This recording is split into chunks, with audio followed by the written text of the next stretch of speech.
Vamos passar diretamente para o terceiro tópico. Um agradecimento enorme à professora Isabel Falé por estar connosco, por nos acompanhar, por nos ter vindo a acompanhar ao longo de tanto tempo aqui no nosso Politécnico, e vamos então apresentar como é que se constrói um curso em e-learning.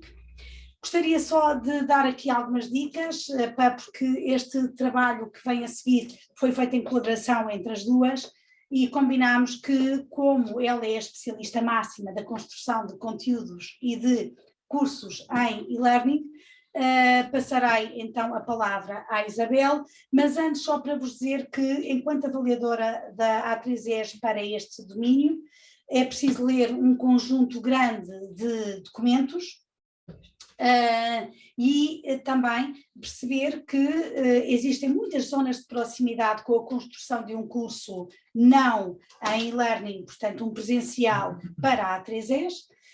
Recordar a todos que houve 59 candidaturas, portanto dá que pensar para o nosso pequeno Portugal.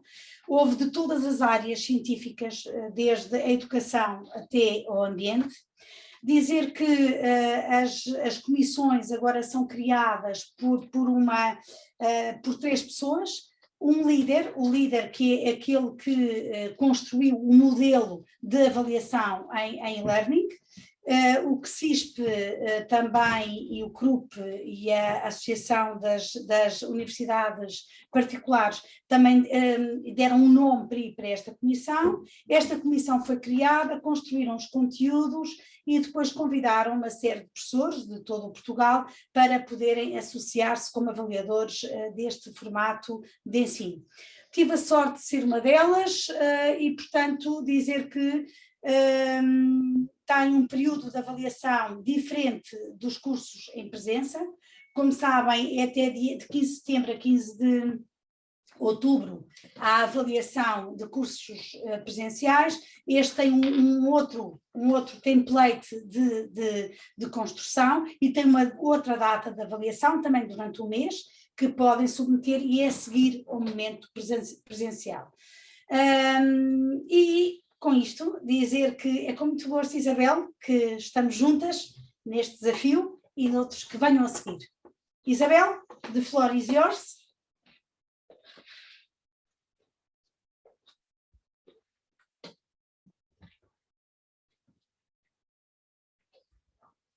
Isabel. Ok, parece que agora já estamos em condições. Muito bom dia a todos. O que é que eu posso dizer? É sempre um prazer colaborar com o Instituto Politécnico de Santarém. Tem sido uma prática minha dar e receber ao longo destes últimos anos um conjunto de conhecimentos que temos trocado no âmbito dos projetos da Maria e no âmbito dos eventos científicos que a Maria me tem proporcionado, e por isso eu estou muito contente por este convite para estar aqui hoje a falar um pouco sobre aquilo que é suposto ou que é necessário para nós termos um curso de ensino à distância. Como a Maria disse, há um conjunto de... Eu não sei se consigo mexer... Portanto, há um conjunto de documentos de leitura obrigatória, mas não se assustem, porque alguns destes documentos, sobretudo os primeiros, dizem respeito àquilo que todos nós já sabemos que é necessário para construir um curso. Não é tanto por aí não é tanto por aí que vão encontrar novidades. As novidades podem surgir eventualmente no decreto-lei mais recente, que é o decreto-lei que regulamenta o regime jurídico do ensino superior ministrado à distância. E para fazer e aí contém um conjunto de informações que são relevantes e que os cursos, para serem oferecidos em ensino à distância, têm que cumprir. Só um bocadinho à frente, portanto, tem aqui esta informação, eu não vou detalhar sobre esta informação, todos nós já olhámos para isto, se calhar para o último documento que está aí não, mas todos nós já estivemos na preparação de propostas de cursos, portanto já conhecemos um bocadinho isto de trás para a frente. Ora bem, atendendo agora aos requisitos que estão, sobretudo no regime jurídico, fazendo aqui um contraponto entre aquilo que é preciso e aquilo que a instituição, a vossa instituição, já tem, de acordo com as informações que a Maria me deu, é preciso comprovar a existência de um corpo docente especializado com a formação pedagógica em ensino à distância. E comprovar, ou seja, é necessário garantir que há alguma formação que pode ser até a própria instituição a promover nesta área para, quando for apresentar o curso, os docentes poderem apresentar como requisito o facto de já terem alguma formação nesta área. E isto é uma mais-valia para qualquer proposta de curso neste âmbito.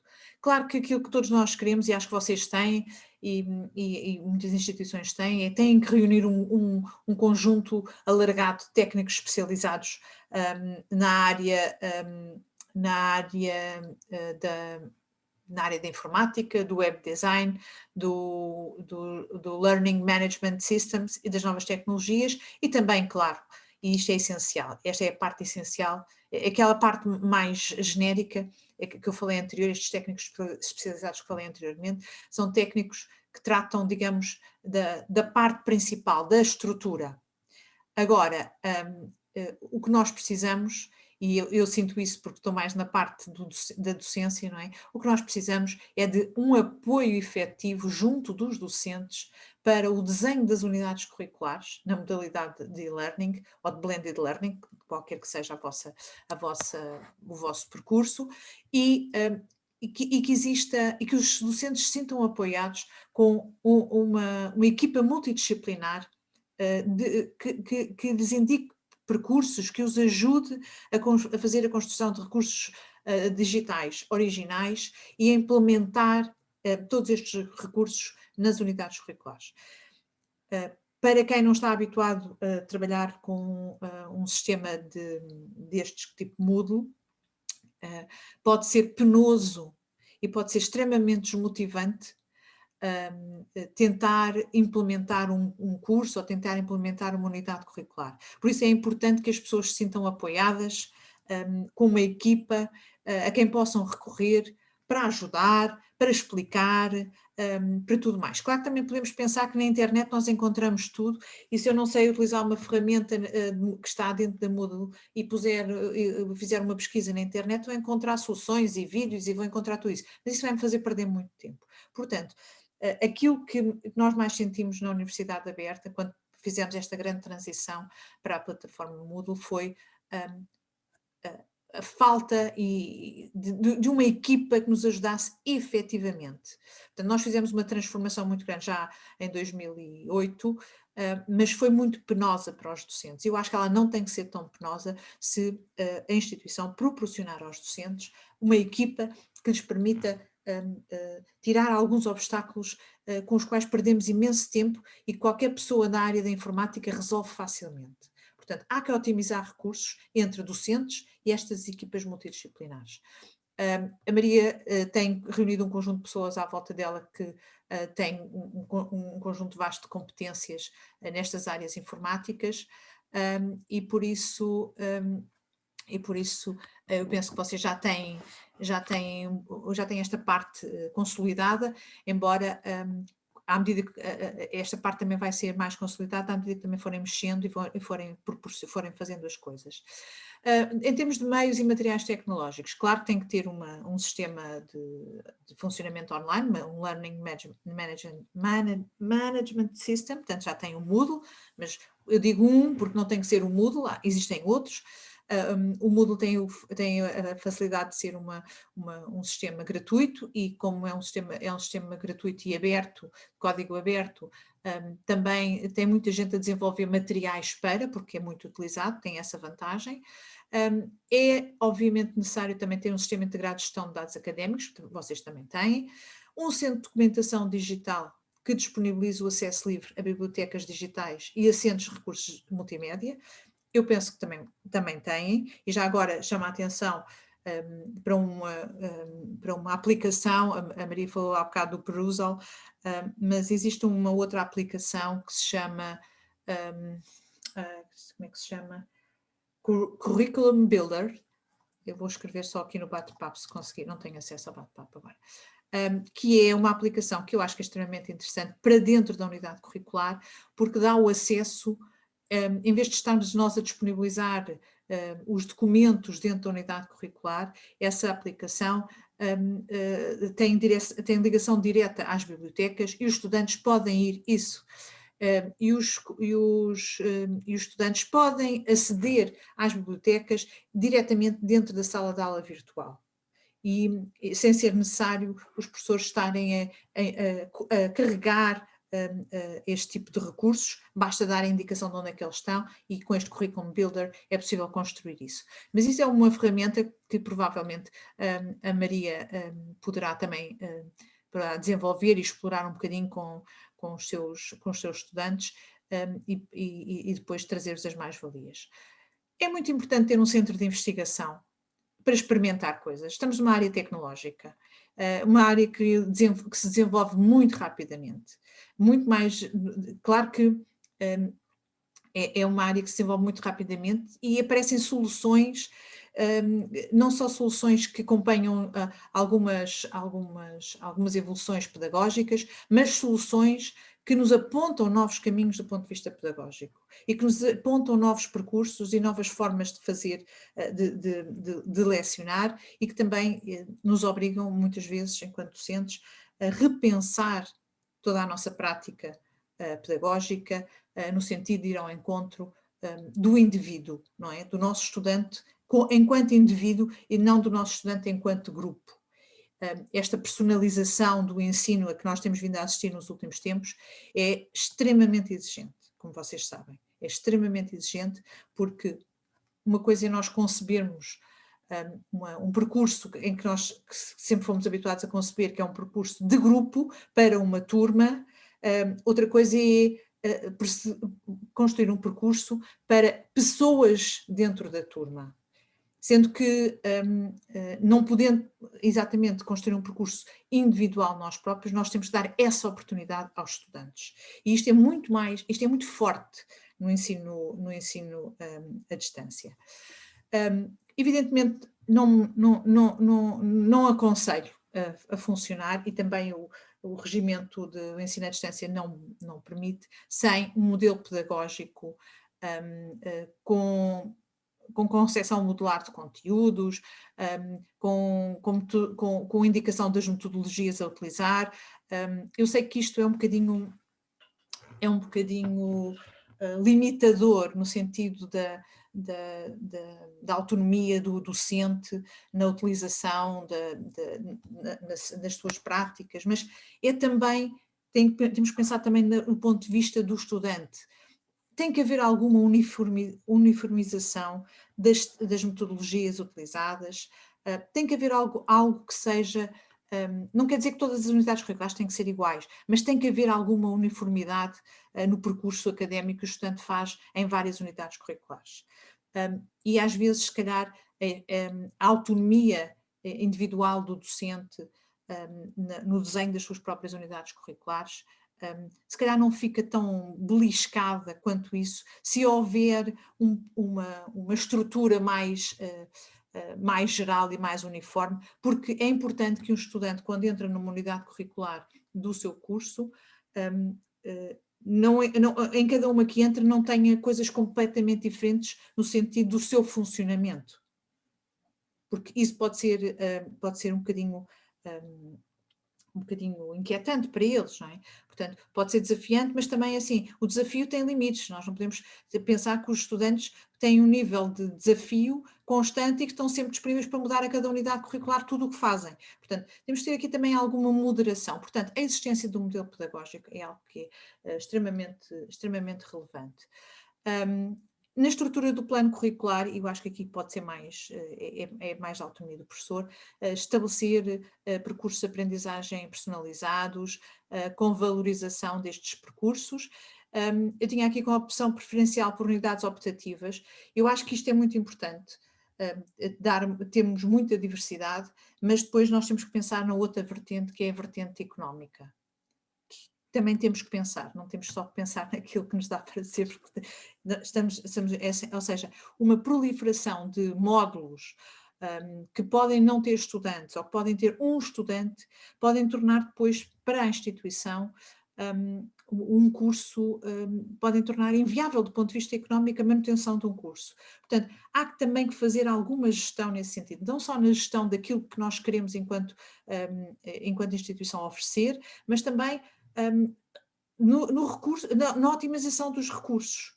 E, portanto, uma proliferação exagerada de unidades optativas pode ser complicada do ponto de vista da sustentabilidade económica dos cursos. Não devia ser uma preocupação nossa enquanto docentes, mas tem que ser uma preocupação também da instituição. Avaliação. Os momentos de avaliação são fundamentais, quer sejam formativos, quer sejam sumativos, e têm que ser atendidos a esta versão muito da valorização do percurso do estudante. Caracterização do ciclo de estudos, eu não vou deter muito tempo aqui, portanto, isto segue um bocado o formulário da A3ES, portanto, temos que estabelecer as condições de ingresso, tudo isto que nós já fazíamos para os outros cursos. Em termos de desenvolvimento curricular, temos que ter a designação do curso, a estrutura, o plano de estudos, os objetivos de aprendizagem, a metodologia de ensino, aqui entra o tal modelo pedagógico, aqui a título de exemplo está o modelo pedagógico virtual da instituição, tem que detalhar de uma forma muito concreta quais são as possibilidades e as modalidades de avaliação possíveis. Por exemplo, aquela que está aqui descrita é o modelo de avaliação que nós temos na Universidade Aberta para as nossas unidades curriculares, que assenta sobretudo numa avaliação contínua, e por isso vocês têm aí 60% na nota final, dizem respeito, por acaso isto é o percurso para o segundo ciclo, para os mestrados, portanto, no caso dos primeiros ciclos, a vertente de avaliação contínua da primeira parte é mais reduzida, é 40-60. O que é que quais são os pontos a considerar nesta elaboração deste modelo pedagógico?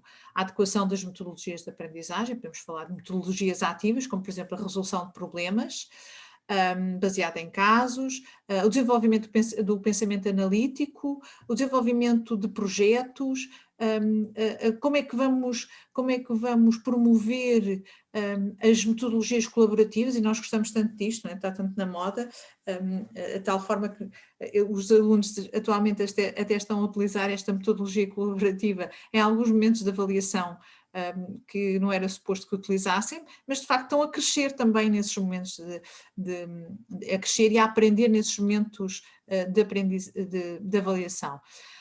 No que se refere à carga média de trabalho, na Universidade Aberta nós estipulamos que um ECTS equivale a 26 horas de trabalho do estudante e que uma unidade curricular de primeiro ciclo, portanto que tem sempre, no caso da Universidade Aberta, tem sempre 6 ECTS, que se desenvolve ao longo de 15 semanas, uma unidade curricular de primeiro ciclo tem um total de 30 horas de contacto do professor, ok? 6 ECTS equivalem a 156 horas total, não é? De trabalho total do estudante, mas tem 30 horas de contacto com o professor.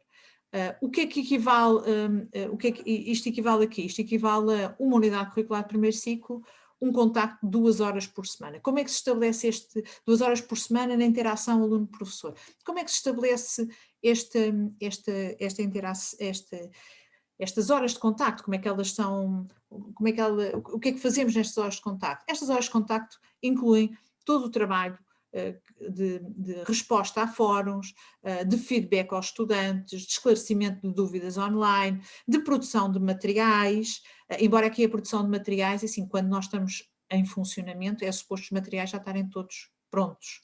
Não se esqueçam que a palavra-chave, e mesmo é a palavra de ouro no ensino à distância, sobretudo em e-learning, é planificação. Planificação. Nós temos que ter, antes da unidade curricular ser oferecida aos estudantes, nós temos que saber, do princípio até ao fim, o que é que vai acontecer. Quais são as atividades, quais são os tempos para as atividades, qual é a avaliação de cada atividade, o que é que nós esperamos. Portanto, há aqui um aperto, vamos dizer assim, há aqui algum constrangimento, porque nós temos que ter isto tudo muito planificado. E isto é muito importante também para os estudantes, porque, como a colega Ana Torres disse no início, não é tanto a questão de eles terem as estratégias e todos os recursos para sobreviverem sozinhos, não é tanto isso, mas eles têm que saber com o que é que vão contar. Isto é extremamente importante. Eles têm que saber que na semana 5 daquela unidade curricular, eles vão ter que responder a um questionário. Eles têm que saber que na semana 10 daquela unidade curricular, eles vão ter que realizar um trabalho de grupo. E isto é extremamente importante para eles se organizarem. E nós temos que lhes dar isso à partida. Pronto. A avaliação da aprendizagem dos estudantes, eu acho que este ano de pandemia acabou por nos obrigar a todos a dar grandes saltos. Passámos do salto do presencial, vocês deram o salto do presencial para o online, e nós dentro do online demos mais um salto, que foi o salto da avaliação presencial para a avaliação totalmente online. E, evidentemente,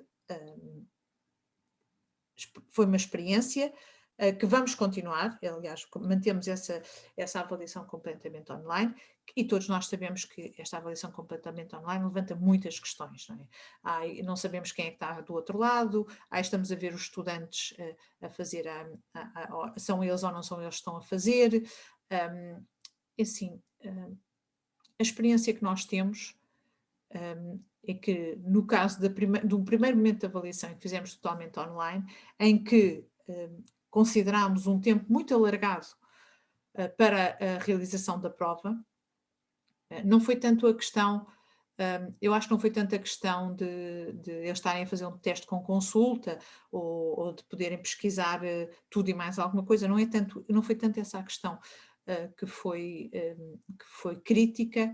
A questão que foi crítica foi a questão de termos dado muito tempo de tolerância. Portanto, eles tinham quase o dobro do tempo para realizar a prova e para submeter a prova na plataforma. E isso, de facto, causou algum constrangimento e algumas avaliações um bocadinho disparatadas, e algumas que nós constatamos. A partir do momento em que nós limitámos o tempo, deixámos de ter esse problema. Não é um sistema perfeito, está longe de ser perfeito, mas é um sistema que pode trazer algumas garantias sem estarmos preocupados com a questão de quem é que está do outro lado, está ou se não está. Porque também é fácil, porque como nós temos avaliações intermédias, nós também conseguimos perceber se foi a mesma pessoa que escreveu, que escreveu aquele texto ou que escreveu o outro. Não é? Portanto, conseguimos fazer essa diferenciação. Por outro lado, as provas são diferentes. Evidentemente, eu não vou perguntar numa prova de consulta em que eles têm tudo à sua disposição, não faz sentido perguntar, sei lá, em que ano é que foi, qual é o ano da bula papal, quer dizer, que estabelece a autonomia de Portugal, a independência de Portugal. Não, isso não faz sentido. Isto é o tipo de perguntas que não faz sentido. Portanto, isto é a mesma coisa que dizer, olha, procurem aí, ponham aí no Google. Não, aqui a questão, que foi o grande desafio para todos nós docentes, foi elaborar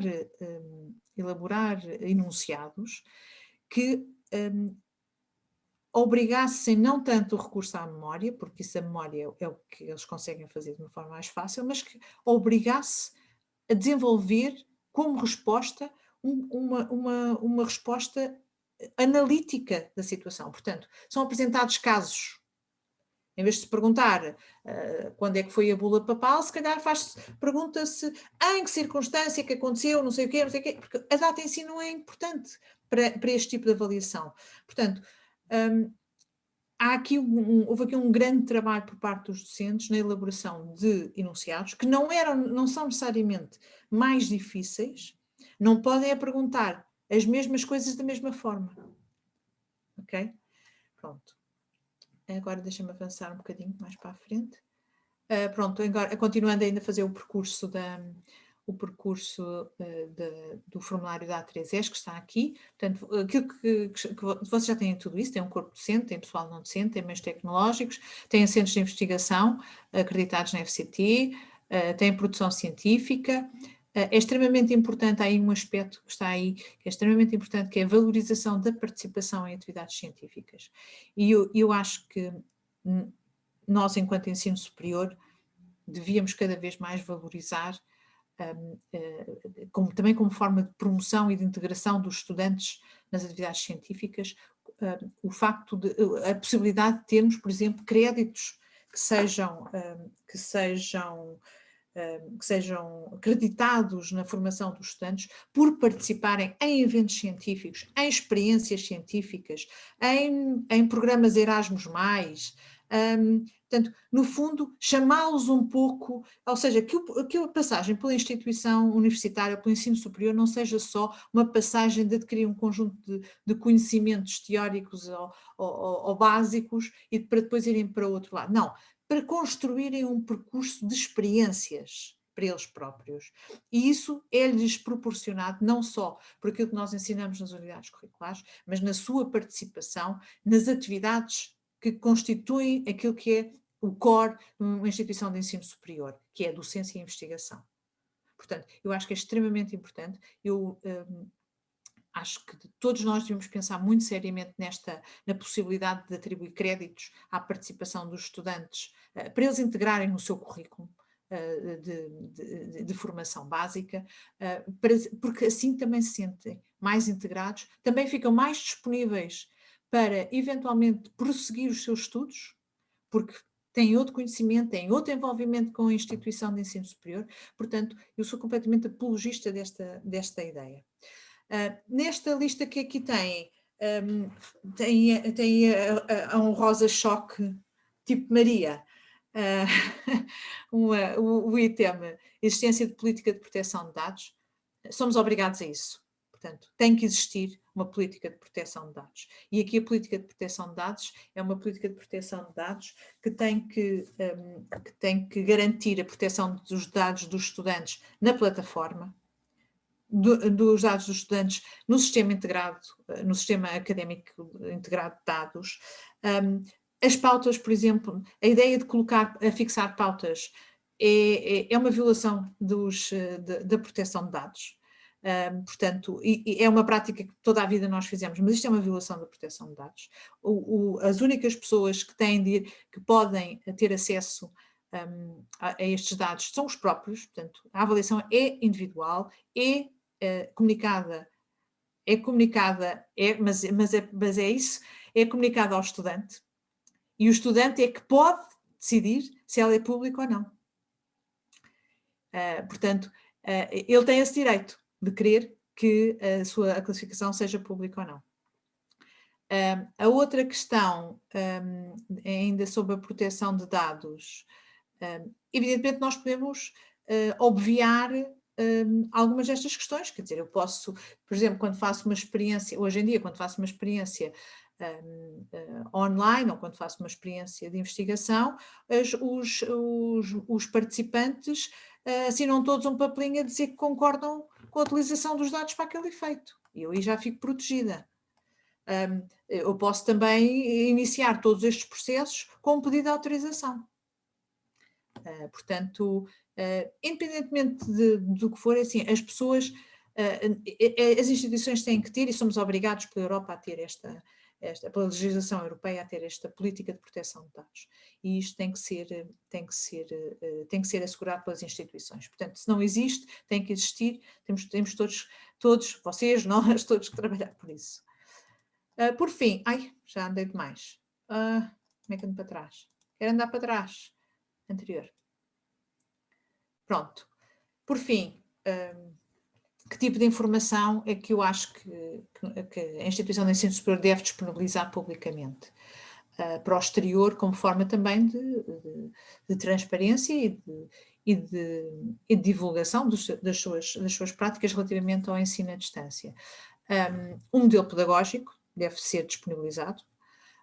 Os critérios de seleção e de acesso devem ser disponibilizados ao curso.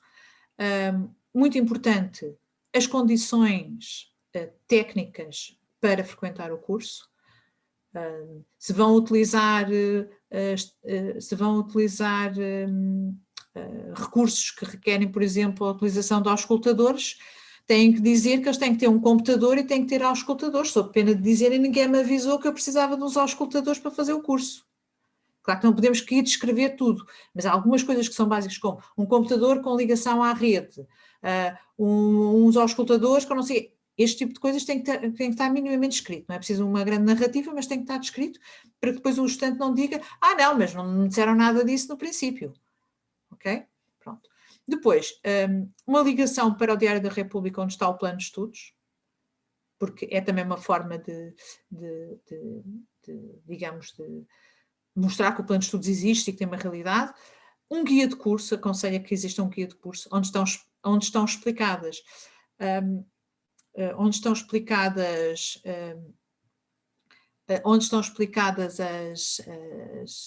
tudo o que se vai passar dentro do curso, quem são os coordenadores do curso, quem é responsável por quê, onde é que podem, por exemplo, algo que especifique o reconhecimento de graus, o reconhecimento de acreditação de competências. Portanto, todos os percursos que o estudante pode fazer devem estar plasmados neste guia de curso. Deve estar também presente, sem estar dentro do guia de curso, mas de fora, o plano de estudos. E no plano de estudos, do plano de estudos deve derivar o elenco das unidades curriculares com as sinopses, com os programas, com as referências e recursos principais e, muito importante,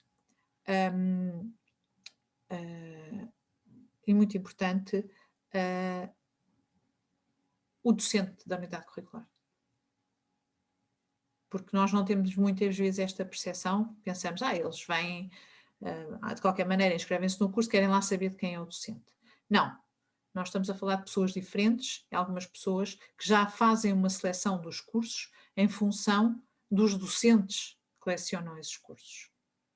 E, sobretudo, quando há cursos que são semelhantes, ou que podem ter perspectivas semelhantes, eles vão escolher o curso, se tiverem essa oportunidade, que tem os docentes que têm melhor perfil, que têm mais prestígio dentro da academia. Porque isso também, para eles, é uma forma de garantir que a sua formação tem prestígio. Ok? Pronto. Por fim, deixa-me cá ver o que é que eu tenho aqui mais no fim. Não consigo ler o que é que eu tenho aqui, mas isto deve ser para a Maria. Eu tenho aqui ao lado a colega Dina Rocha, que diz que as notas podem ser publicadas em circuito fechado, porque o estudante tem direito a comparar a sua nota com os outros elementos da turma. São estas orientações. Só não pode ser... Pronto, em acesso físico, pronto, eu não tinha esta noção de que era assim.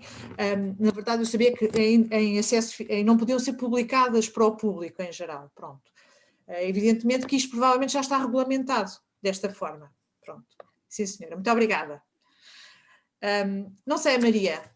já falei muito e falei sem parar. Deixem-me só aqui terminar só para dizer algo que eu acho que é extremamente importante, que é a questão da acessibilidade. Vocês vão construir de raiz cursos em e-learning. Nós, no momento em que começámos a construir os nossos cursos na Universidade Aberta, não tivemos tanto em consideração as questões de acessibilidade. Estamos agora, e já estamos há uns anos, a transformar todas as unidades curriculares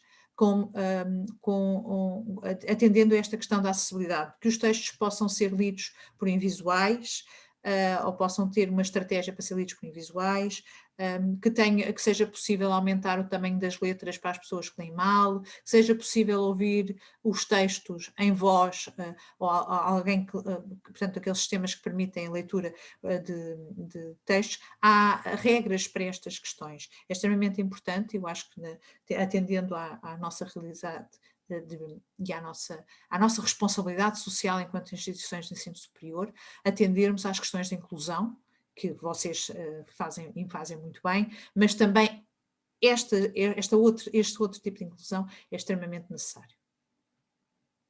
Calei-me, acho que falei de Maria.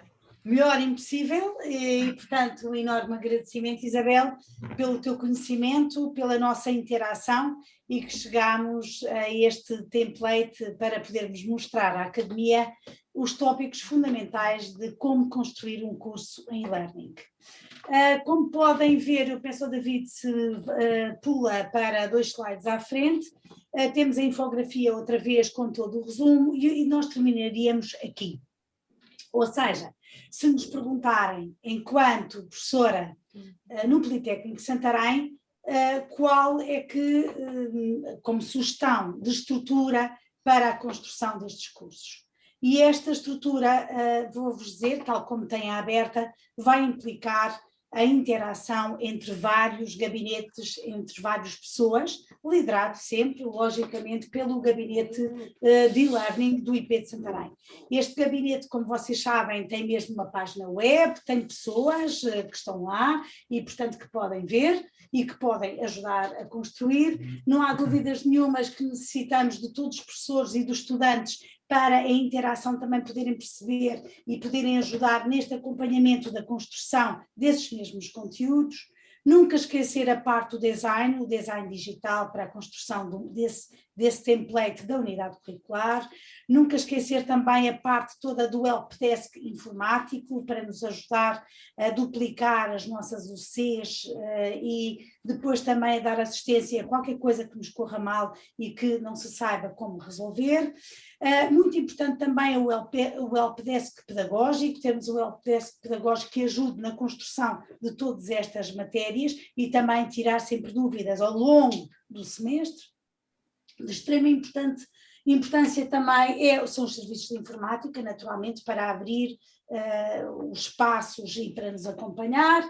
A proteção de dados, e eu agora dizia só aquilo que me parece que é preciso trabalhar ainda muito no Politécnico de Santarém para se conseguir que os colegas possam ser líderes de cursos em e-learning. E não há dúvidas nenhumas que depois de passar por estes tópicos todos, há aqui 2 peças que precisam de ser muito trabalhadas. A primeira é a construção do modelo pedagógico. O modelo pedagógico para e-learning não existe, portanto fica aqui um desafio para o grupo do e-learning do IP de Santarém e que vão conseguir construir de forma muito eficaz e vai ser fantástico para nós todos podermos utilizar. E em segundo lugar é também, sem dúvida nenhuma, a proteção de dados. Portanto, a proteção de dados tem que existir, tem que ser publicada, sei que está a ser construída também, excelente. A proteção de dados é de extrema importância, não só para o nosso dia-a-dia e para as permissões que os alunos e que os professores possam dar durante as unidades curriculares, mas também de extrema importância na proteção de dados, aonde é que vai ficar alojado todos os conteúdos que vamos produzir e a forma como vamos interagir.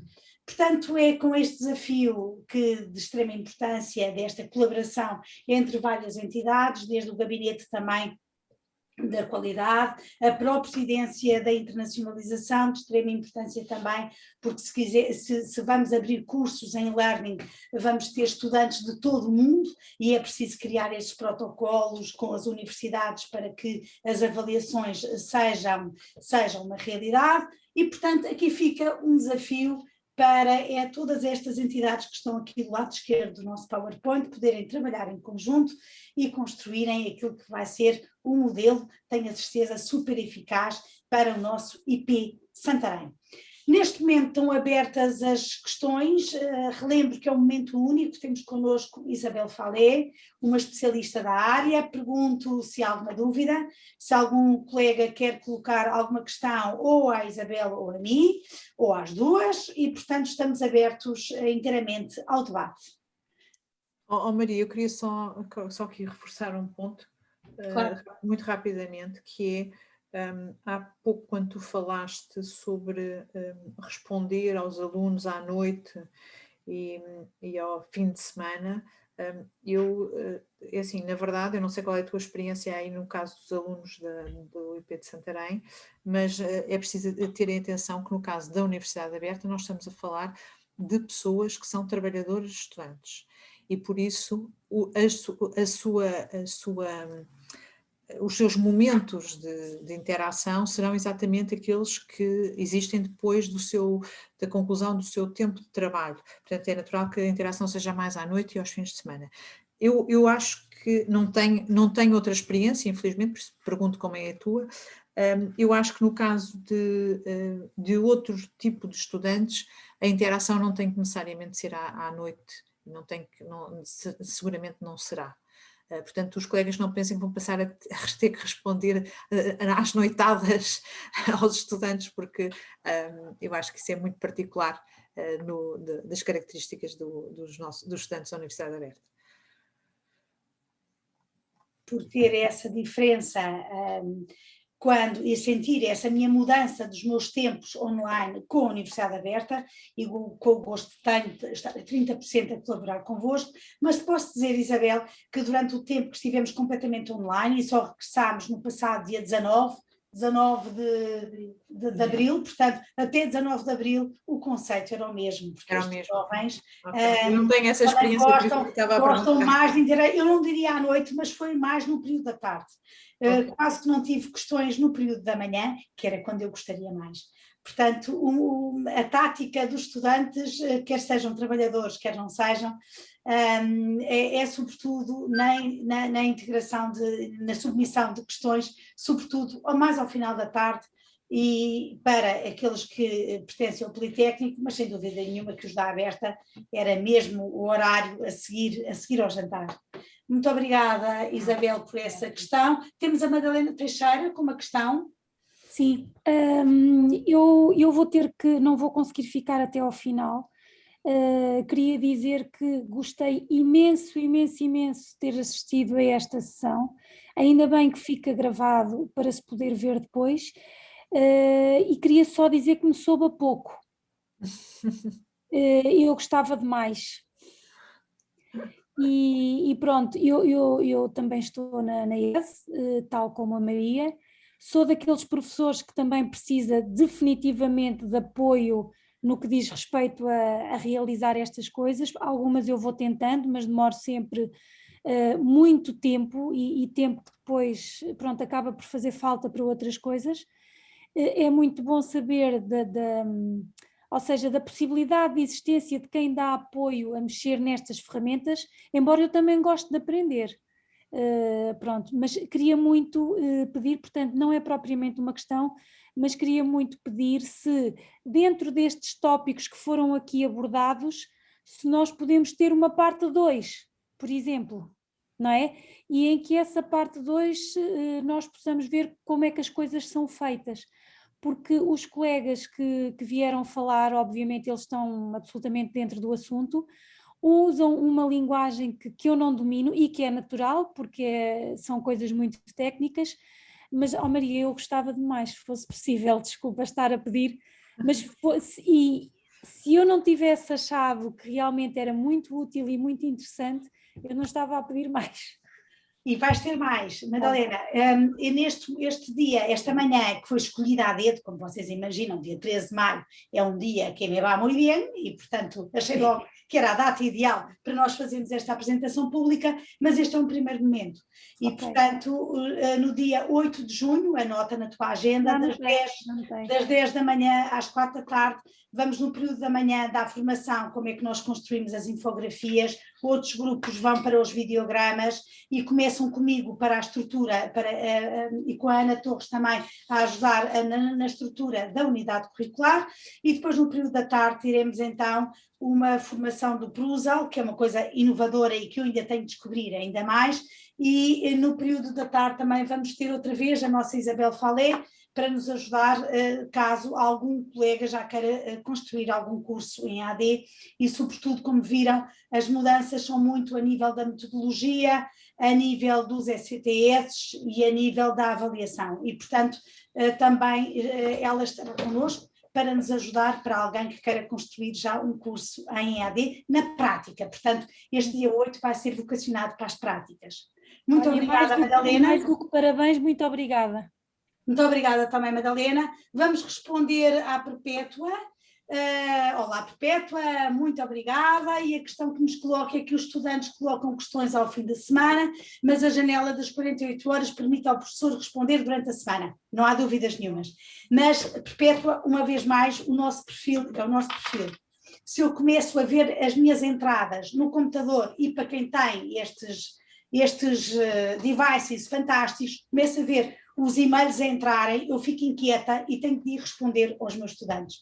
Portanto, tens toda a razão, eu tenho 48 horas para poder responder, mas no meu caso específico dá-me logo o nervo e eu vou logo responder. Outra questão, e mantivemos sessões síncronas semanais, sem dúvida. Portanto, durante este período, as unidades curriculares eu tive sempre em presença, a começar exatamente à hora da aula que estava projetada para a presença.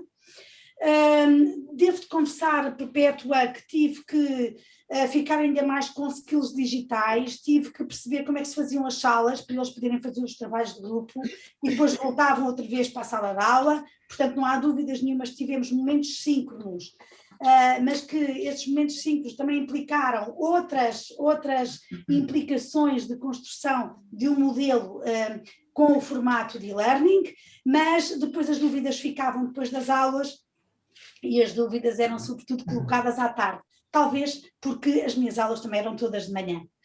Percebo também, respondo, mas acho que os colegas ficam assustados. Maria, deixa-me só aqui Isabel. introduzir uma pequena questão relativamente a esta janela das 48 horas de resposta. A janela das 48 horas de resposta é um ideal, não é? Exato. Que nós tentamos corresponder. Eu acho que, por exemplo, há questões que alguns estudantes colocam que nós em 48 horas não conseguimos responder. Agora, o que nós podemos é, em 48 horas, acusar a recepção da pergunta, dizer, sim senhora, vamos dar a resposta, darei a resposta em breve. Pronto, em breve não pode depois ser passado um mês, não é? Portanto, nós temos que, face a um contacto do estudante, nós podemos dar uma resposta de feedback do tipo, recebi a sua mensagem, a resposta ser-lhe dada em breve. Pronto, e isto já é uma resposta, ou seja, o estudante já não fica ali pendurado, a professora não respondeu nem quis saber. Pronto, não tem que ser algo muito elaborado. Evidentemente depois temos que ser razoáveis nas respostas, porque depois também perdemos o sentido da oportunidade. Se eles estão a fazer, colocar questões para a elaboração de um trabalho e nós só conseguimos dar a resposta depois deles terem a data do trabalho, pronto, todos nós, mas nós somos professores, não é? Portanto, acima de tudo, somos professores, sabemos o que é que não podemos fazer, não é? Para além daquilo que podemos fazer, sabemos aquilo que não podemos fazer. Portanto, a janela das 48 horas é um ideal, eu acho que é bom tê-lo como princípio e como princípio a atingir. Ao contrário da Maria, eu não tenho relógios digitais, porque fico à beira de um ataque de nervos quando começam a cair coisas para responder, portanto, eu prefiro ter uma vida um bocadinho mais tranquila e vou respondendo na medida do possível, quer aos estudantes, quer às outras questões. Portanto, eu acho que as 48 horas não podem, os professores não podem sentir isso como um peso. E as 48 horas também, convenhamos, quer dizer, se o aluno coloca a questão na sexta-feira à noite, nós não temos de dar a resposta no domingo à noite. Não é suposto nós trabalharmos sábado e domingo ou nós estamos disponíveis sábado e domingo. Portanto, temos nós também, nesta dinâmica, enquanto professores do online, estabelecer limites. Okay? Que é para os estudantes não estarem à espera que nós vamos dar a resposta no sábado, que vamos dar a resposta no domingo, e que temos de estar sempre, e depois que cria uma ideia falsa de que nós temos obrigatoriamente de estar disponíveis nesses dias. Portanto, mas isto tudo somos nós que estabelecemos esses limites. Não é? Se um professor passar o tempo todo a só dar respostas ao fim de semana, cria a expectativa do estudante, não é? Que ao fim de semana vai ter respostas. Portanto, eu acho que esta gestão é depois também muito, muito em particular do docente. Obrigada, Isabel. Eu posso só acrescentar, Maria, posso só acrescentar. Tudo que queiras. Por escrito é muito sintético e, portanto, a linha de pensamento é a que a Isabel Falé acabou por explicar melhor agora. E também há outra questão que é a sensatez, o bom senso, não é? Perceber se aquela pergunta que o estudante está a colocar o impede de continuar o trabalho que está a fazer ou não, não é? E, portanto, essa será urgente, outras não terão o mesmo grau de urgência, mas eu penso que é importante estabelecermos, penso, é a minha opinião, que o professor não pode demonstrar estar disponível a qualquer hora do dia ou da noite e a qualquer dia da semana, porque existe, e os estudantes têm também essa percepção. Maria, eu percebo o que tu dizes, eu também tenho uma certa tendência, mas se calhar isso tem a ver com a nossa conciliação das outras esferas da nossa vida pessoal, mas temos que pensar que a esmagadora maioria dos colegas têm conciliação entre a vida familiar e a vida pessoal e têm que fazer essa gestão e nós temos todos direito ao fim de semana. Para mim é uma questão de bom senso, claramente. As 48 horas, quando me referia, depende do tipo de pergunta, às vezes são coisas de resposta muito rápida e que se consegue responder em 3 minutos e que permitem que o estudante continue a fazer o seu trabalho, outras é mesmo acusar a recepção para que o estudante sinta que efetivamente não está abandonado e está um professor do outro lado e que lhe está a dar apoio. Peço desculpa como por escrito, não devo ouvir, mas é um pouco esse o raciocínio. Muito obrigada, Perpétua, pela tua intervenção. Vamos então à Dina. Dina está também com a Mamoar, virtual. Olá, peço desculpa, não queria, eu já estive presencialmente, mas entretanto fui para o gabinete e já estou de gabinete. As tecnologias são uma maravilha, pronto. Eu não queria deixar a sessão sem só referir esta questão aqui do RGPD, para fazer aqui um bocadinho só o ponto da situação, em relação, não propriamente específica em relação àquilo que foi falado, mas àquilo que se está a passar no Instituto, até porque convém que toda a gente perceba. Eu neste momento faço parte da equipa, não sou DPO, mas faço parte da equipa da implementação do RGPD. Nós já tivemos uma primeira fase com o levantamento e o relatório daquilo que temos que vir a fazer. Está elencado aquilo que são as questões prioritárias, porque é impossível fazer tudo de uma vez, não é? Portanto, temos que elencar aqui aquilo que é prioritário e, como é óbvio, toda esta questão que foi surgindo até mesmo ao longo destes quase 2 anos que andamos com este ensino remoto, não é? Foram surgindo e as gravações e tudo isso. Portanto, estamos alerta, a política que é o primeiro documento está para ser lançado e a partir daí nós iremos implementar aquilo que é o RGPD no IP Santarém. No entanto, existem e têm saído através, sobretudo, da entidade que regula todas estas questões em Portugal, orientações específicas. Por isso é que eu estava a responder há bocadinho à Isabel Falé, no sentido de que orientações para o ensino superior, sobretudo em aspectos muito específicos, que foi, por exemplo, em relação às notas. Portanto, é preciso também estarmos sempre um bocadinho com esse olho na Comissão Nacional de Proteção de Dados para percebermos que vão saindo estas orientações, até porque depois a nossa política também terá que seguir esse domínio. Isto só para não dizer, não está esquecido, é prioritário, mas prioritário aspectos que dizem respeito a esta questão da academia, porque isto não vai só, como a Isabel disse, isto vai envolver não só questões do ponto de vista pedagógico, é gravações de aulas, é gravações disto, mas também depois toda a componente académica em si, burocrática, como por exemplo as notas ou outro tipo de situações. Portanto, estamos em alerta e a trabalhar. Bom, que bom, Dina. Boas notícias para nós todos. Muito obrigada também à Perpétua, à Madalena, à Dina pelas questões. Há mais questões que queiram colocar? Ana? Não? Então, muito bem, terminamos esta sessão a dizer que o nosso flavor in EAD continua in e, portanto, contamos com todos para dia 8 de junho. Logicamente vai haver inscrições. Vamos criar esse template com a nossa fantástica Renata Pintor, especialista nestas artes multimédia das redes sociais. E, como podem ver pelo nosso slide, vai começar às 9h30 da manhã. Às 9h30 vamos preparar os conteúdos. Falta ali a Ana Torres também. Já está, depois às 10 horas, mas tudo bem. Depois às 10h30 temos a abrir as UCs nos RAIs e toda a estrutura. E depois a interação, enquanto uns estão a construir o videograma, outros podem estar a fazer infografia, outros podem estar nos passos 360 graus, com a Catarina Escrevente, com a Renata, com a Ana Torres, com o David Torrezão e a Juliana Semanas. No período da tarde estarei com o Pedro Matos e com o David Torrezão, da simulação à submissão da plataforma do Social Reader. Portanto, vamos apostar muito agora nesta integração desta plataforma, e não nos vamos esquecer, Isabel, daquilo que nos disseste também sobre aquele plugin da investigação, de irmos buscar outras revistas abertas para podermos também integrar nos nossos conteúdos. Com este dia, aquilo que se pretende é que os meus professores levem daqui um tópico de uma UC já construída.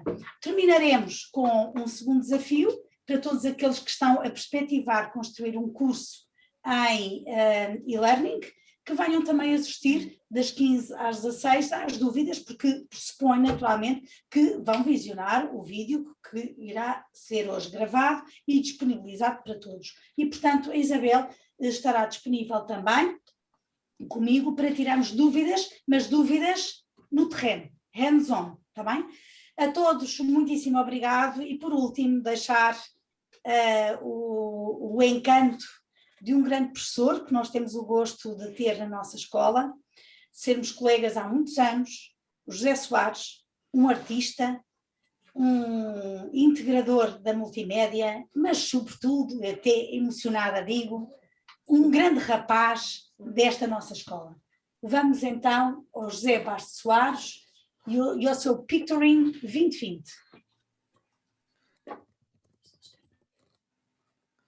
É aberto a pessoas externas do Politécnico. Estão a perguntar, é aberto a qualquer pessoa que queira construir, por isso é que existe o Politécnico, para dar resposta não só às necessidades internas, como também a tudo aquilo que é externo. A todos muito obrigado, à presidência, aos colegas que estiveram aqui, aos colegas que estiveram à distância, aos jovens fantásticos do PI, à nossa encantadora Helena, ao nosso professor Pedro Matos, à nossa Juliana e a todos. Ao João, o nosso João Gomes, sempre que quiserem também criar videogramas fora da caixa, não se esqueçam que o nosso João Gomes é nosso estudante e também já tem uma empresa, portanto também já o podem contratar. A todos muito obrigada, encerramos por aqui e não podíamos terminar melhor com José Soares.